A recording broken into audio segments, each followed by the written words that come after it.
were three basic forms of rescue. You had the surf boat. It was called a race point design. All the stations in this district were all surf boat stations. The way you can tell a surf boat is that it does not have a rudder. Power of the surf will rip a rudder right off. So the long pole right in the middle is the steering mechanism. It is called a sweeper. And the sweeper goes through a piece of line. The keeper stands in the back and steers it kind of gondola style. If it was too rough for the boat, they could deploy the breacher's buoy. The breacher's buoy is a life ring with a pair of short pants sewn in the bottom of it. It was developed by the British.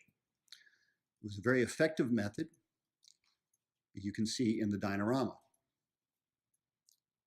The third method of rescue was called the life car. The life car weighed about 235 pounds empty, would hold up to 4 to 6 people in total darkness and total discomfort. They would be locked in, and they'd have to remain in there for as long as it took 6 guys pulling on a piece of line to bring them in.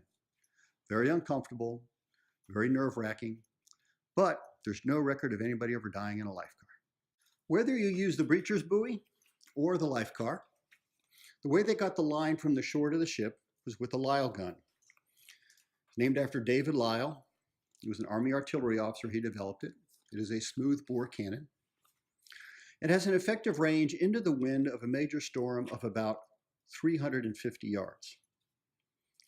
Alongside, there is a long cylinder that is called a Lyle shot.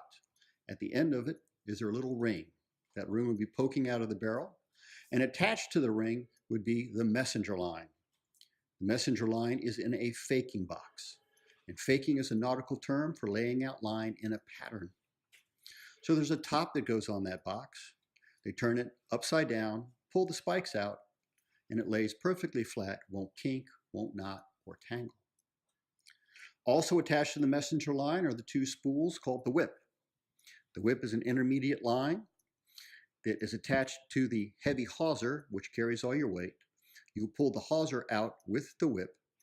The whip is detached, and then the whip becomes your pulley system because it is a circular line.